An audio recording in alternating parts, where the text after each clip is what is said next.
नमस्कार विद्यार्थी मित्रांनो, मागच्या पिरियडला आपण पिरियडिक टेबल विषयी माहिती घेतली होती आणि त्याच्यामध्ये आपण पाहिलं होतं की ज्या आयोनिक रेडाय आहे किंवा ॲटॉमिक साईज आहे पिरियडिक टेबलमध्ये, ही पिरियडिक टेबलमध्ये आयोनिक साईज किंवा ॲटॉमिक रेडाय जी आहे किंवा कोव्हॅलंट रेडाय आपण ज्याला म्हणतो किंवा व्हान डर वाल्स रेडाय आपण ज्याला म्हणतो, ते आपण जर डावीकडून उजवीकडे जर ट्रॅव्हल केलं तर त्याच्यामध्ये काय होत जाते, ते ॲटॉमिक साईज लहान लहान होत जाते, न्यूक्लिअर चार्ज वाढत वाढत जातो आणि त्यामुळे काय होत जातं, त्याची साईज जी आहे ॲटमची from left to right in the periodic table ती काय होत जाते, कमी कमी होत जाते आणि हेन्स त्याची जी काही कोव्हॅलंट रेडाय असेल किंवा ॲटॉमिक रेडाय जी असेल ती देखील काय होत जाते, कमी कमी होत जाते. आणि टॉप टू बॉटम जर आपण विचार केला तर त्याच्या जे काही साईज आहे ॲटमची ती टॉप टू बॉटम जी आहे ते ग्रुपमध्ये साईज वाढत वाढत जाते, कारण त्यांच्यामध्ये एक्स्ट्रा सेल ॲड होतो आणि एक्स्ट्रा सेल ॲड झाल्यामुळे त्याची साईज वाढते आणि न्यूक्लिअर चार्ज जो आहे तो कसा कमी कमी होत जातो. आपण मागच्या पिरियडला हे पाहिलेलं होतं. आणि पिरियडिक टेबलमध्ये जे एलिमेंट्स आहेत ते काय आहेत, त्यांच्या ज्या प्रॉपर्टीज आहेत त्या एलिमेंटच्या, they are the function of their atomic number. म्हणजे ही काही प्लेस केलेले एलिमेंट्स आहेत त्यांच्यामध्ये त्यांचा जसं ॲटॉमिक नंबर वाढत जातो तसं ते एलिमेंट त्यांची प्लेसमेंट हे पिरियडिक टेबलमध्ये केलेली आहे त्यानुसार.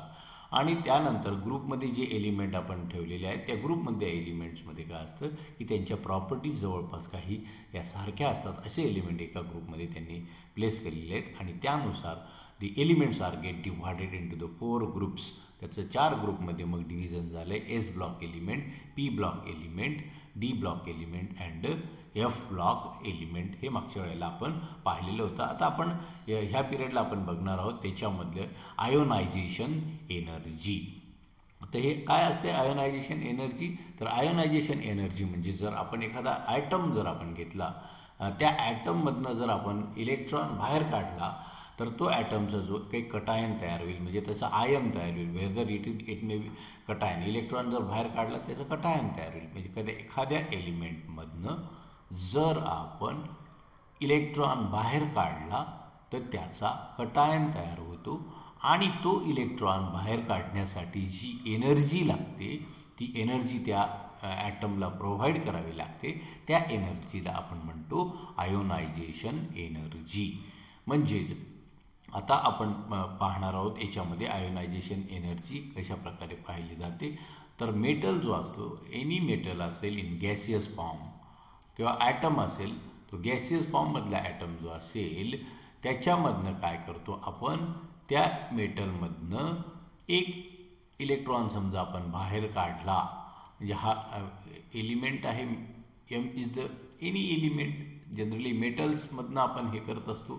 तर हा एनी एलिमेंट याच्यामधनं काय केलं, 1 इलेक्ट्रॉन जो आहे तो बाहेर काढला. इलेक्ट्रॉन हा बाहेर निघालेला आहे आणि हा इलेक्ट्रॉन जो आहे हा बाहेर निघालेला इलेक्ट्रॉन हा निगेटिव्हली चार्ज असतो, ह्या मेटलमधनं निघाला. म्हणून हा मेटल जो आहे हा याचं कन्व्हर्शन कशामध्ये, ह्या मेटलमध्ये होतं. म्हणजे एक इलेक्ट्रॉन निघून गेला, it acquires a positive charge. Negative charge निघून गेल्यामुळे काय होतं, this metal acquires a positive charge, याला आपण कटायन असं म्हणतो. आणि हा एक इलेक्ट्रॉन आपण बाहेर काढला, त्यामुळे याला इलेक्ट्रॉन बाहेर काढण्यासाठी या मेटलला जे आहे काहीतरी एनर्जी प्रोव्हाइड करावी लागते हा इलेक्ट्रॉन बाहेर काढण्यासाठी. त्याला आपण म्हणतो आयोनायझेशन एनर्जी. त्याला दुसरा शॉर्ट फॉर्ममध्ये म्हणतो आपण IE. मग काय आहे ionization energy? Ionization energy is the amount of energy required to remove the electron from gaseous atom is called as a ionization energy. एखाद्या गॅसियस ॲटममधनं इलेक्ट्रॉन बाहेर काढण्यासाठी जी एनर्जी लागते त्याला आपण काय म्हणतो, आयोनायझेशन एनर्जी असं म्हणतो. आता ही काही जी आयोनायझेशन एनर्जी आहे आपण या ठिकाणी एक इलेक्ट्रॉन आपण बाहेर काढलेला आहे. तर आपल्याला जर अजून पहिला इलेक्ट्रॉन बाहेर काढला, एक इलेक्ट्रॉन बाहेर काढला, ॲटमवरती एक पॉझिटिव्ह चार्ज आला, एक इलेक्ट्रॉन बाहेर काढला म्हणून त्याला म्हणतात फर्स्ट आयोनायझेशन एनर्जी. जर आपण मेटलमधनं 2 इलेक्ट्रॉन जर बाहेर काढले, आपण हा मेटल जो आहे याला आपण आयोनायझेशन एनर्जी, काही एनर्जी प्रोव्हाइड केली आणि त्याचं जर आपण 2 इलेक्ट्रॉन बाहेर काढले, 2 इलेक्ट्रॉन म्हणजेच काय, the metal atom acquires two positive charges, 2 electron गेले तर त्याला म्हणतात energy required to remove a second electron is called as a second ionization energy. नंतर थर्ड इलेक्ट्रॉनला म्हणतात third ionization energy and so on. जसं आपण इलेक्ट्रॉन बाहेर काढतो त्याच्यासाठी आपण त्या एनर्जीला म्हणतो first ionization, second ionization, third ionization energy. So काय आहे ionization energy? So it is amount of energy required to remove the outermost electron from the gaseous atom is called as a ionization energy, and due to the removal of electron there is a formation of positive ion or the cation form आपल्याला होतो. आता आपल्याला ही जी काय ionisation energy आहे मग वेगवेगळ्या ॲटमसाठी वेगवेगळी ionisation energy आपल्याला लागते. एखाद्या ॲटममधनं आउटरमोस्ट इलेक्ट्रॉन जर इझिली रिमूव्ह होत असेल किंवा एखाद्या ॲटमसाठी आयोनायझेशन एनर्जी जर स्मॉल अमाऊंटमध्ये जर लागत असेल तर तो ॲटममधनं इलेक्ट्रॉन काय होतो लवकर इझिली बाहेर पडतो आणि आपल्याला त्याचा कटायन तयार होतो. ही आयोनायझेशन एनर्जी जी काय आहे दिस आयोनायझेशन एनर्जी ती कशामध्ये मेजर्ड केली जाते कशाने तर वेगवेगळ्या स्पेक्ट्रोस्कोपिक मेथड ज्या आहेत त्या स्पेक्ट्रोस्कोपिक मेथडने आयोनायझेशन एनर्जी मेजर केली जाते, डिटरमाइन केली जाते. किंवा मग त्याच्यामध्ये काय आहे की वेपर त्या एलिमेंटचं काय केले जातं ज्या एलिमेंटची आयोनायझेशन एनर्जी आपल्याला फाइंड आउट करायची त्या एलिमेंटच्या वेपर्स हे डिस्चार्ज ट्यूबमधनं काय केलं जातं पास केले जातात आणि हा जो आहे सोर्स ऑफ करंटला ती डिस्चार्ज ट्यूब काय केली जाते जोडली जाते आणि त्याला व्होल्टेज सप्लाय केला जातं आणि तो सप्लाय हळूहळू वाढवला जातो. त्यानुसार मग ती कॅल्क्युलेशन केलं जातं. तर मग आपण पाहिलं एनर्जी रिक्वायर्ड फर्स्ट इलेक्ट्रॉन जर असेल ती energy required to remove the first electron from the outermost shell of an isolated gaseous atom is called as a first ionization energy. For second electron it is called as the second ionization energy. Third electron it is known as the third ionization energy and so on. आता ही जी काय ionisation energy आहे ही ionisation एनर्जीचं जे unit आहे कशामध्ये मोजली जाते वेगवेगळ्या मेथडने ती डिटरमाइन केली जाते. ती मोजली जाते इलेक्ट्रॉन व्होल्ट हे त्याचं काय आहे it is a unit. Electron volt is the unit for the measurement of this ionization energy. किंवा मग ते जूल्स किंवा किलो जूल्समध्ये ही एनर्जी काय केली जाते मोजली जाते. आता आपण मग बघू हे आयोनायझेशन एनर्जी जी आहे याच्यावरती कुठले फॅक्टर इफेक्ट करतात त्याला म्हणतो आपण फॅक्टर्स अफेक्टिंग आयोनायझेशन एनर्जी. त्याच्यामध्ये पहिलं आहे ॲटॉमिक साईज. एलिमेंटची जर ॲटॉमिक साईज मोठी असेल द लार्ज ॲटॉमिक साईज जर साईज मोठी असेल तर आयोनायझेशन एनर्जी कमी लागते. एखाद्या एलिमेंटची ॲटॉमिक साईज मोठी असेल तर त्याच्यासाठी आयोनायझेशन इलेक्ट्रॉन त्याच्यामधनं जर बाहेर काढायचं असेल तर एनर्जी कमी लागते. हे कशामुळे this is fact that the size of atom increases the outer electrons lie far away from the nucleus and hence the attractive forces of the nucleus on the outer electron decreases and it becomes easy to remove the electron from the outermost cell of an atom. म्हणजे कसं असतं जसं ॲटमची size वाढेल समजा हा nucleus आहे या न्यूक्लियसमध्ये त्याच्या अवतीभोवती जे सेल्समध्ये काय आहेत इलेक्ट्रॉन आहेत. समजा ही एवढी ॲटमची साईज जर असेल आता ही एवढी साईज आहे हा इलेक्ट्रॉन बाहेरचा इलेक्ट्रॉन आपल्याला काढायचा असतो. हा इलेक्ट्रॉन काय it is get attracted toward the nucleus त्याला अट्रॅक्ट करून ठेवतो आणि आपल्याला मग काय करतो आपण एनर्जी आयोनायझेशन एनर्जी आपण काय करतो IE प्रोव्हाइड करतो आणि आपण हा इलेक्ट्रॉन रिमूव्ह करतो. आता हा एवढी साईज आहे याला काहीतरी आयोनायझेशन एनर्जी लागेल. समजा याची साईज वाढली ॲटमची साईज समजा मोठी असेल तर काय होतं सेम ॲटम आहे आता समजा आणि त्याची साईज जर मोठी असेल अशा प्रकारे तर काय होईल आउटरमोस्ट इलेक्ट्रॉन जो आहे त्याचं जे डिस्टन्स फ्रॉम द न्यूक्लियस हे वाढतं. न्यूक्लियसचं डिस्टन्स आणि आउटरमोस्ट इलेक्ट्रॉनचं डिस्टन्स वाढल्यामुळे काय होतं ते attraction of this outer electron towards nucleus decreases. याचं अट्रॅक्शन कमी होईल त्यामुळे हा न्यूक्लियस आउटरमोस्ट इलेक्ट्रॉनला कमी ताकदीने होल्ड करून ठेवेल. त्यामुळे त्याला जर रिमूव्ह करायचं असेल तर काय असतं आपल्याला आयोनायझेशन एनर्जी कमी लागते. म्हणून as the size of the atom increases the distance of the outer electron from the nucleus decreases and hence the ionization energy decreases. त्यामुळे काय होतं, आयोनायझेशन एनर्जी ही डिक्रीज होते. So this is the effect of this atomic size. दुसरं काय, nuclear charge. जसा nuclear charge वाढेल एलिमेंटचा तसतसं काय होत जाईल, न्यूक्लिअर चार्ज वाढला म्हणजे काय होतं, the capacity of nucleus to hold the outer most electron increases and hence the amount of energy required to remove the outer most electron decreases. बाहेरचा इलेक्ट्रॉन, न्यूक्लियसचा चार्ज जर वाढला तर काय होतं, ॲक्च्युली ह्या न्यूक्लियसचा चार्ज जर वाढला, कुठलाही न्यूक्लियस असेल त्याचा चार्ज जर वाढला तर तो काय करतो, चार्ज वाढल्यामुळे बाहेरचा जो इलेक्ट्रॉन आहे त्याला टाईटली हेल्ड करून ठेवतो, म्हणजे अट्रॅक्टिव्ह फोर्स वाढतो. आणि त्यामुळे ह्या इलेक्ट्रॉनला बाहेर काढायचं असेल तर त्यावेळेला काय होतं, amount of energy required to remove the outer most electron increases.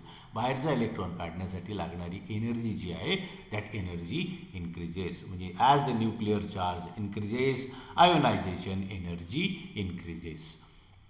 तिसरा फॅक्टर जो आहे तो number of electrons in the inner shell. म्हणजे आता इलेक्ट्रॉन्स कसे असतात, आता याच्यामध्ये इनर सेलमध्ये larger the number of electrons in the inner shell, smaller is the ionization energy.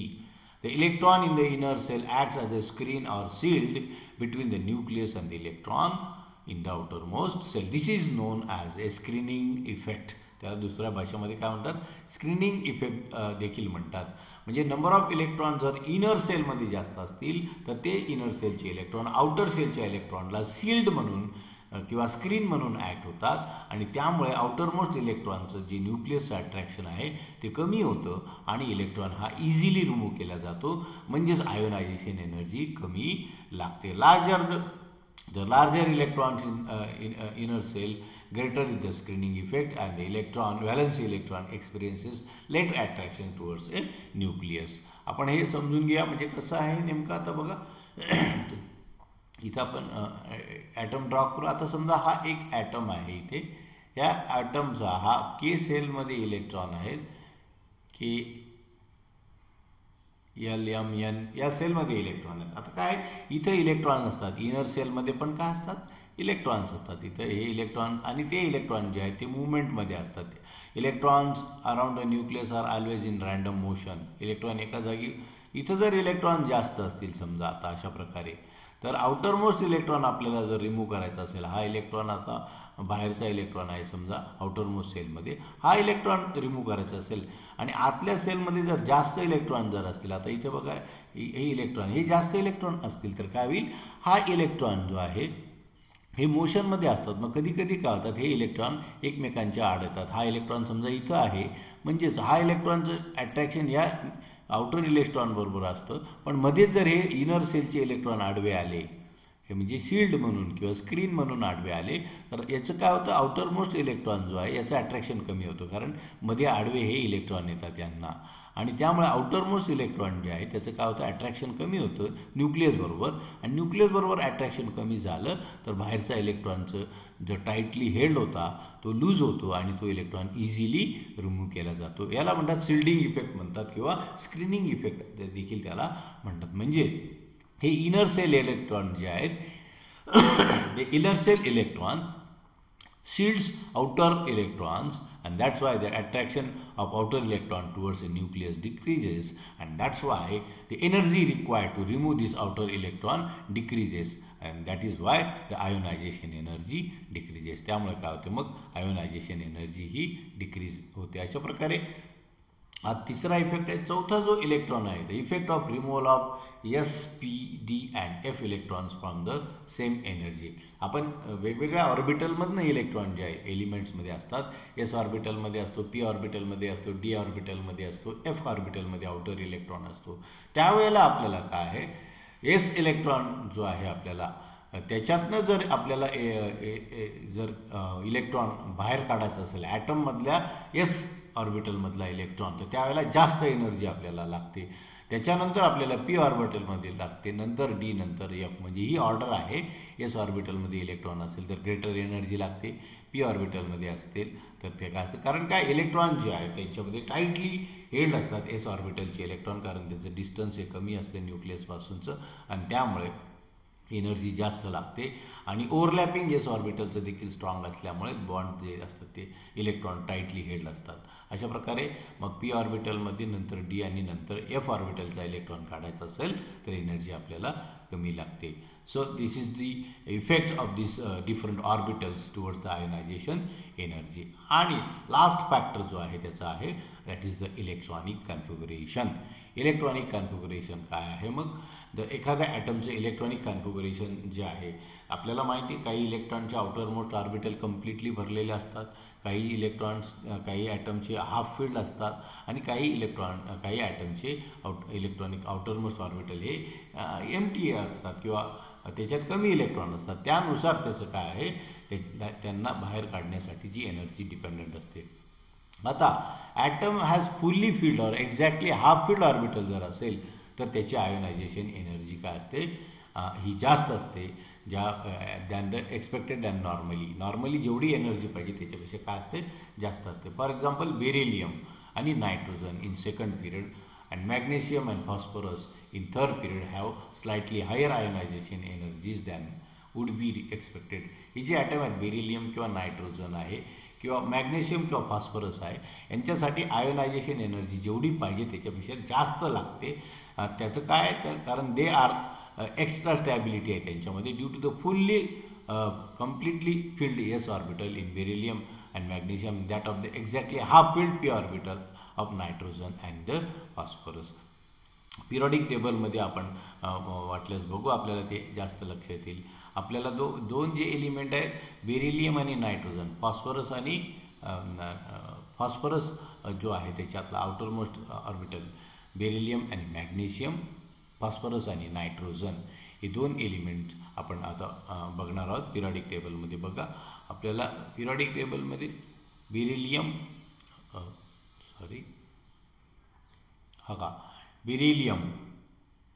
हा बेरिलियम आणि हा नायट्रोजन,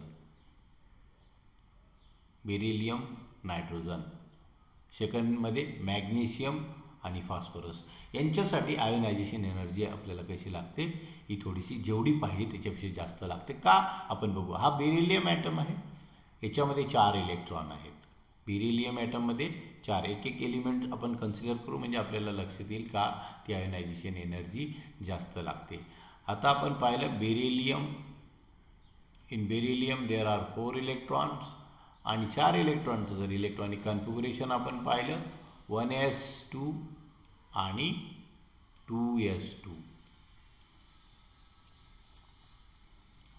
ओके, 1s2 आणि 2s2. आपण नायट्रोजनचा विचार केला. नायट्रोजनचं आउटर इलेक्ट्रॉनिक कन्फिगरेशन जे आहे नायट्रोजनमध्ये 7 इलेक्ट्रॉन असतात आणि त्याचं इलेक्ट्रॉनिक कन्फिगरेशन 1s2 2s2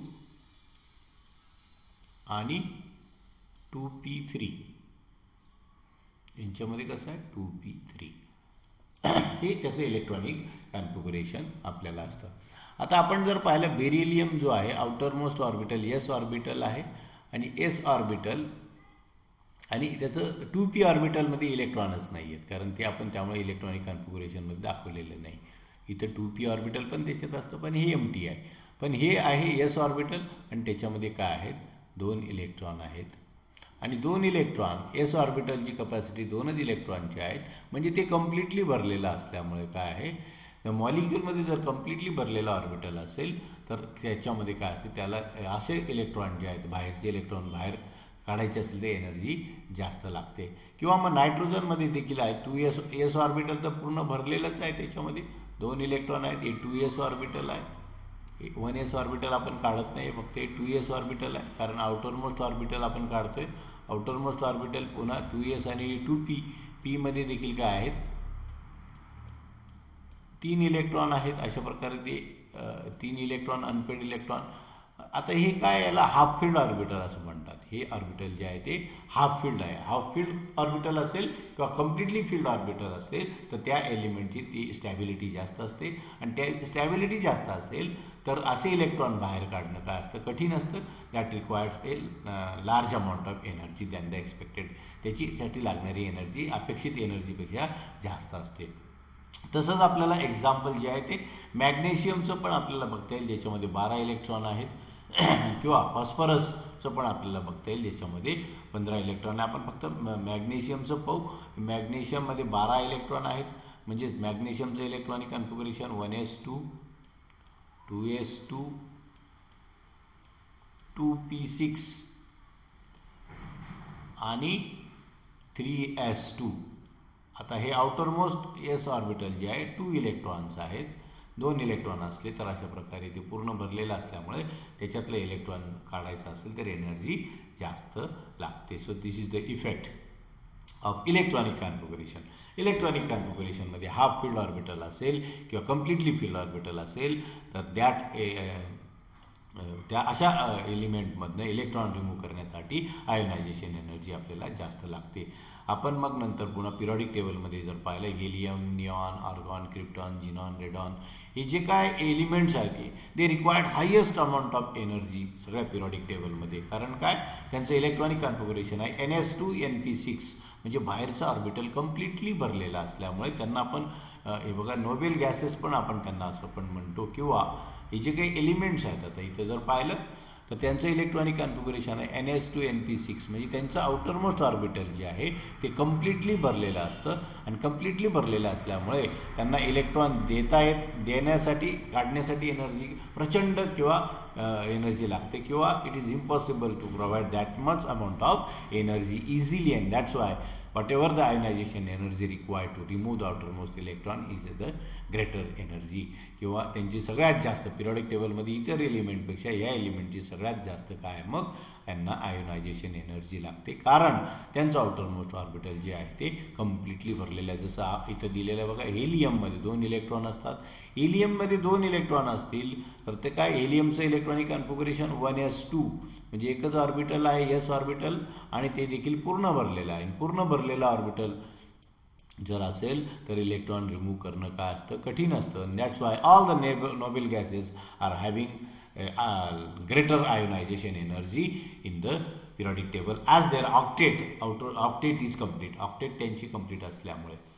आता आपण बघू मग variation of ionization energy along the पिरियडमध्ये आपल्याला किंवा मग ग्रुपमध्ये या आयोनायझेशन एनर्जी कशी बदलते हे आपण बघणार आहोत पिरियॉडिक टेबलमध्ये. Ionization energy increases as we move along the period from left to right. This is due to the fact that on moving across the period, the atomic size increases and their nuclear charge increases, and hence the force of attraction exerted by the nucleus on the electron in the outermost cell increases. So it is difficult to remove the outer electron from outer cell of the atom, and hence ionization energy increases. The ionization energy becomes maximum for the noble gases which has a stable electronic configuration. जेव्हा आपण periodic टेबलमध्ये बघतो, मग डावीकडून उजवीकडे जर गेलं तर आयोनायझेशन एनर्जी वाढत वाढत जाते. कारण आपल्याला माहिती आहे डावीकडून उजवीकडे जर गेलं एलिमेंटची ॲटॉमिक साईज कमी कमी होत जाते. ॲटॉमिक साईज कमी कमी होत गेली तर आउटर इलेक्ट्रॉन जो आहे त्याच्यामध्ये काय होतं, त्याचं अट्रॅक्शन टुवर्ड्स आउटर इलेक्ट्रॉन, बाहेरच्या इलेक्ट्रॉनविषयी असलेलं अट्रॅक्शन वाढतं. आणि पुन्हा दुसरं काय, डावीकडून उजवीकडे गेलो तर न्यूक्लिअर चार्ज वाढत जातो, कारण सेल वाढत नाही आणि एक्स्ट्रा इलेक्ट्रॉन ॲड होत जातो. एक्स्ट्रा इलेक्ट्रॉन ॲड झाल्यामुळे न्यूक्लियस काय करतो, त्याचा चार्ज वाढतो, त्यामुळे बाहेरच्या इलेक्ट्रॉनला टाईटली हेल्ड करून ठेवतो. आणि म्हणून डावीकडून उजवीकडे जर गेलं पिरियॉडिक टेबलमध्ये कुठल्याही तुम्ही पिरियडमध्ये जा, द आयोनायझेशन एनर्जी इन्क्रीजेस. इथं हायड्रोजनचं आणि हेलियमचं आपण एक्झाम्पल घेतलं. हायड्रोजनमध्ये 1 इलेक्ट्रॉन आहे आणि तो 1 इलेक्ट्रॉन टाईटली हेल्ड करून ठेवतो. पुन्हा हेलियममध्ये 2 आहेत, कम्प्लिटली फील्ड ऑर्बिटल आहे, त्यामुळे एनर्जी जास्त, म्हणजे डावीकडून कुठल्याही पिरियडमध्ये डावीकडून उजवीकडे आयोनायझेशन एनर्जी वाढत वाढत जाते. आपण हे पाहिलं. पण आता variation of ionization energy along the period is not smooth. Some irregularity are indistinctly observed. This is due to the fact that the atomic size is not only the factor which determines the ionization energy. आता डावीकडून उजवीकडे ionisation energy वाढत जाते, पण ती काय असं regularly किंवा एक्सपेक्टेडली वाढतच जात नाही. तर मध्ये काहीतरी अडचणी निर्माण होतात, कारण त्याच्यासाठी दुसरे फॅक्टर जे आहेत त्याच्यामध्ये मग आपल्याला एक्झाम्पल बघता येईल. Ionization energy of boron and oxygen are unexpectedly lower than the ionization energy of their preceding elements beryllium and nitrogen. Beryllium आणि नायट्रोजनपेक्षा बोरॉनची आयोनायझेशन एनर्जी कशी आहे? कमी आहे. बोरॉन किंवा ऑक्सिजनची आयोनायझेशन एनर्जी कमी आहे कोणापेक्षा? बेरिलियमपेक्षा किंवा नायट्रोजनपेक्षा. बेरिलियम आणि नायट्रोजनपेक्षा बोरॉन आणि ऑक्सिजन पिरियडिक टेबलमध्ये बघू आपण. हा बेरिलियम आणि हा ऑक्सिजन यांची आयोनायझेशन एनर्जी कमी आहे कोणापेक्षा? बोरॉन 5 बोरॉनपेक्षा. कसं आपण बघू आता. बोरॉनचं इलेक्ट्रॉनिक कॉन्फिगरेशन पाहू. बेरिलियममध्ये 4 इलेक्ट्रॉन आहेत. आपण एलिमेंट बघू आता. बेरिलियम बोरॉन म्हणजे आपल्याला लक्षात येईल. हे मी रिमूव्ह करतो. बेरिलियम ॲटममध्ये 4 इलेक्ट्रॉन आहेत, त्यामुळे त्याचं electronic configuration 1s2 2s2. Beryllium okay. हां. बोरॉनमध्ये 5 इलेक्ट्रॉन आहेत, 1s2 2s2 आणि 2p1. बेरिलियम आपण काय पाहिलेलं आहे? बेरिलियमचं आयोनायझेशन एनर्जी कशी आहे? जास्त आहे. बेरिलियम आणि नायट्रोजनची आयोनायझेशन एनर्जी जास्त आहे, पण बोरॉनची आयोनायझेशन एनर्जी कशी आहे? कमी आहे. नायट्रोजनचं पण आपण वाटलं बेरिलियम आणि नायट्रोजनचं बघू आपण. बेरिलियमचं पण आपण बघू. नायट्रोजनचं आपण 7 माहिती आहे आपल्याला. 1s2 2s2 2p3. हे बेरिलियम आणि नायट्रोजनची एनर्जी जास्त आहे, आयोनायझेशन एनर्जी कोणापेक्षा? बोरॉनपेक्षा आणि ऑक्सिजनपेक्षा. ऑक्सिजनचं पण इलेक्ट्रॉनिक कॉन्फिगरेशन आपण घेऊ. ऑक्सिजनमध्ये 8 इलेक्ट्रॉन असतात. त्याचं इलेक्ट्रॉनिक कॉन्फिगरेशन 1s2 2s2 आणि 2p4 अशा प्रकारे. आता याच्यामध्ये काय बघा, कोणाचं आयोनायझेशन एनर्जी जास्त आहे? बोरॉन आणि नायट्रोजनची आयोनायझेशन बोरॉनची एनर्जी ही कमी आहे आणि नायट्रोजनची एनर्जी देखील कशी आहे? कमी आहे. Here we have to see ते बोरॉन आणि ऑक्सिजनची बोरॉन ऑक्सिजनची आयोनायझेशन एनर्जी कमी आहे. बोरॉन ऑक्सिजनची आयोनायझेशन एनर्जी कमी आहे. या दोघांची कमी आहे आणि या दोघांची जास्त आहे. कारण काय, दोघांमध्ये जर आउटर मोस्ट ऑर्बिटल पाहिलं, हे एस ऑर्बिटल पूर्ण भरलेलं आहे. इथं पी ऑर्बिटल मगाशी आपण पाहिलं होतं हाफ फिल्ड आहे.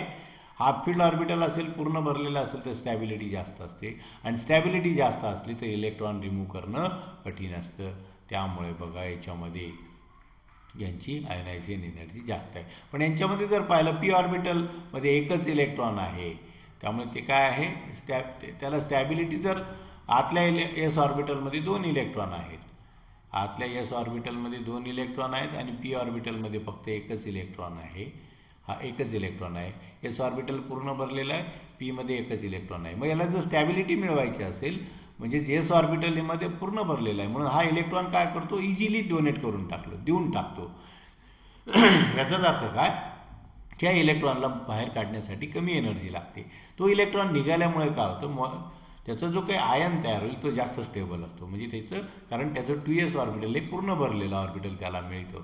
त्यामुळे अशा वेळेला तो इझिली तो इलेक्ट्रॉन रिमूव्ह करतो. त्यामुळे तसंच याचं पण एक्झाम्पल आहे फॉस्फरस ऑक्सिजनचं पण आहे. ऑक्सिजनमध्ये 8 इलेक्ट्रॉन असल्यामुळे काय आहे की आउटरमोस्ट इलेक्ट्रॉन तो आहे 4 इलेक्ट्रॉन असल्यामुळे ते इलेक्ट्रॉन इझिली 1 इलेक्ट्रॉन डोनेट करतो. कारण काय, इथं आता आपल्याला अशा प्रकारे हे पी ऑर्बिटल जे आहे, याचं ऑक्सिजनचं पी ऑर्बिटल, याचे 4 इलेक्ट्रॉन अशा प्रकारे फील्ड असतात. आता काय आहे, हा जर 1 इलेक्ट्रॉन यांनी देऊन टाकला तर त्याचं जे काही ऑर्बिटल असेल ते हाफ फील्ड ऑर्बिटल तयार होतं. आणि हाफ फील्ड ऑर्बिटल असेल तर एलिमेंटला किंवा मॉलिक्युलला ॲटमला त्याची स्टॅबिलिटी जास्त असते. अशा प्रकारे ते तयार होतं, म्हणजे हाफ फील्ड तयार होतं आणि त्यामुळे त्याची स्टॅबिलिटी ऑक्सिजनची वाढते. त्यामुळे ऑक्सिजन काय करतो? It gives electron easily. त्यामुळे तो इझिली देऊन टाकतो. म्हणून बोरॉन आणि ऑक्सिजनची आयनायझेशन एनर्जी कमी आहे कोणापेक्षा, नायट्रोजन आणि बेरिलियमपेक्षा. ॲक्च्युली ते ट्रेंड कसा आहे आपल्याला पिरियॉडिक टेबलमध्ये जर पाहिलं तर डावीकडून उजवीकडे काय आहे, आयोनायझेशन एनर्जी वाढत वाढत जाते. त्यामुळे तसं मग इथं आपल्याला थोडासा ट्रेंड कसा मिळतो, हा वेगळा मिळतो. इकडे आपल्याला बोरॉनची आयोनायझेशन एनर्जी ही कशी आहे, ही कमी आहे आणि ते ऑक्सिजनची पण. अशा प्रकारे मग it depends upon the kind of the electron present in the, और कुठल्या प्रकारचे इलेक्ट्रॉनिक कॉन्फिगरेशन मॉलिक्यूलमध्ये प्रेझेंट आहे त्यानुसार त्याची आपल्याला स्टॅबिलिटी किंवा आयोनायझेशन एनर्जी डिपेंडंट असतं. आपण हे आता हेच एक्सप्लेनेशन इथं दिलेलं आहे. इलेक्ट्रॉनिक कॉन्फिगरेशन बोरॉनचं आपण पाहिलं 1s2 2s2 2p1 आहे, less stable than the beryllium. 1s2 2s2 outermost orbital बेरिलियमचं पूर्ण भरलेलं आहे. पण इथं बोरॉनचं हा फील्ड आहे, सॉरी एकच इलेक्ट्रॉन आहे, त्यामुळे हा electron has completely filled. So beryllium has completely filled s orbital. Moreover boron outermost electron is present in 2p ऑर्बिटलमध्ये, which is slightly higher energy लेवलला आहे, त्यामुळे त्याला बाहेर काढणं इझिली असतं. अशा प्रकारे आपण एक्सप्लेन करू शकतो. आता आपण बघू variation of ionization energy in a group. ग्रुपमध्ये ती कशी बदलत जाते, म्हणजे top to bottom. Ionization energy in going from top to bottom in periodic table, that energy decreases because on moving down the group the nuclear charge increases. This is a gradual increase in number of principal energy levels, and there is increase in number of inner electrons which shield the valency electron from the nucleus. म्हणजे किती किती कारण आहे बघा. आपण जर top to bottom जर गेलं तर इलेक्ट्रॉनमध्ये काय होत जातं, आपण इथे चित्र आपण ड्रॉ करू म्हणजे जास्त लक्षात येतं. टॉप टू बॉटम म्हणजे ही हायड्रोजनची साईज आहे आणि जसं खाली जाऊ तर ॲटमची साईज वाढत वाढत जाते. ॲटमची साईज वाढत जाते पण एक्स्ट्रा सेल पण त्याच्यामध्ये ॲड होतात. अशा प्रकारे इथं जर असं सेल ॲड झाला तर पुढे अजून एक्स्ट्रा सेल ॲड होत जातो. अशा प्रकारे पुन्हा सेल ॲड होईल, त्यामुळे ॲटॉमिक साईज वाढत जाते. ॲटॉमिक साईज वाढत ते एक्स्ट्रा सेल ॲड होतो आणि त्यामुळे आउटर मोस्ट पुन्हा इनर सेलमध्ये इलेक्ट्रॉन वाढत जातात. आउटर सेलचं मग शिल्डिंग इफेक्ट पण त्याच्यामध्ये होतो. आणि दॅट्स वाय इलेक्ट्रॉन जर बाहेरचा काढायचा असेल, जसं खाली जाऊ आपण तसं त्याचं अंतर वाढत जातं, त्यामुळे त्यांचं अट्रॅक्शन पण कमी होतो. शिल्डिंग इफेक्ट आहे, त्यामुळे इलेक्ट्रॉन हा इझिली रिमूव्ह करता येतो. That's why in the periodic table from top to bottom the ionization energy decreases. कमी आयोनायझेशन एनर्जी आपल्याला लागते. So these are the factors which affects the ionization energy. त्याच्यामध्ये आहे atomic size, electronic configuration, effect of orbital, nuclear charge, अशा आणि आपल्याला शेवटचं जे आहे त्याच्यामध्ये त्याचं इलेक्ट्रॉनिक कॉन्फिगरेशन. हे 4 फॅक्टर्स आपल्याला आहेत. आणि मग त्याच्यावरती काय असते, त्या एलिमेंटची आयोनायझेशन एनर्जी डिपेंडंट असते. आता आपण मग पुढच्या पिरियडला दुसरे 2 फॅक्टर आहेत ते बघणार आहोत. व्हिडिओ पूर्ण बघा. कॉमेंटमध्ये तुमचं नाव लिहा म्हणजे अटेंडन्स लावता येईल. विद्यार्थी हे कमी व्हिडिओ पाहताना आढळत आहेत, फक्त कमी वेळ पाहतात. काही विद्यार्थी फक्त कॉमेंटमध्ये नाव टाकून देतात, व्हिडिओ पाहत नाहीत. जर व्हिडिओ पाहिला नाही तर त्याचा तुमच्या इंटरनल परीक्षेच्या मार्कांवर परिणाम होतो. हे वारंवार सूचना मी देतो आहे, त्यामुळे पूर्ण व्हिडिओ बघा. परीक्षा दिल्यानंतर तुमच्या लक्षात येईल की आपण व्हिडिओ न पाहिल्यामुळे आपल्याला कमी मार्क्स मिळालेले आहेत असं तुमच्या लक्षात येईल. त्यामुळे पुन्हा पुन्हा मी वॉर्निंग देतो, सूचना देतो. See the video, write down the name in the comment and that comment is considered as to be a attendance. So thank you very much.